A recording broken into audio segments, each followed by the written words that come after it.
All right, Josh, let's start with obstruction of Congress here. This one doesn't make a lot of sense to me because the House never waited for the contested subpoenas to be adjudicated. So how could they make a sincere allegation that the Trump administration had obstructed their proceedings if the court had yet to rule on it?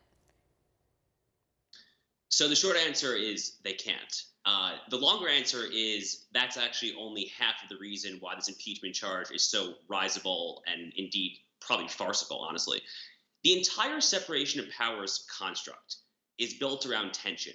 Okay, the three branches of government, the legislative branch, the executive branch, the judicial branch, they're not intended to exist in some state of harmony where they're all just kind of they're at a tea party and just getting along. No, that's not what the framers envisioned. James Madison lives in the Federalist Number 51, maybe the most famous Federalist paper of them all, clearly says ambition must be made to counteract ambition. They are supposed to be zealous guardians of their own idiosyncratic spheres of influence. They're supposed to butt heads. They are supposed to use all the various tools at their disposal to push back and try to encroach upon each other's spheres. They are supposed to want to be the most dominant branch. Each one is supposed to not get along with the other. So the entire concept, the notion that you can be impeached for obstructing Congress, you're right.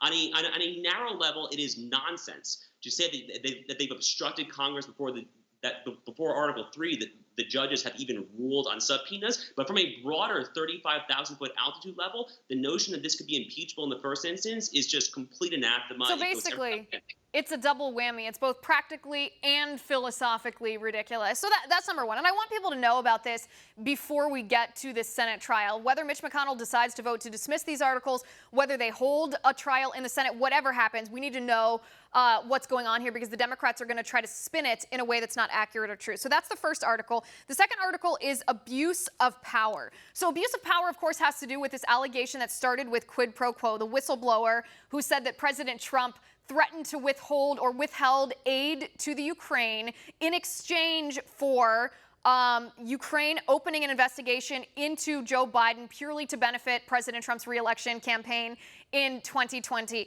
That was the whistleblower's initial allegation.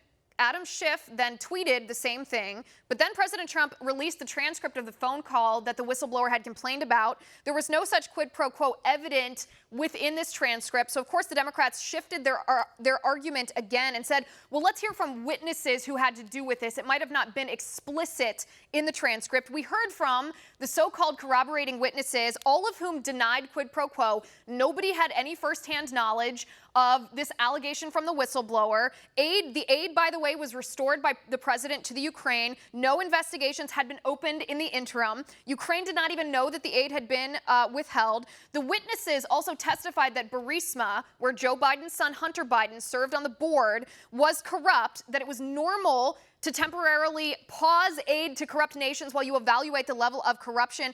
And we still to this day have no proof or no evidence of that initial whistleblower complaint, nor have we heard from the whistleblower. So how can this be a real thing?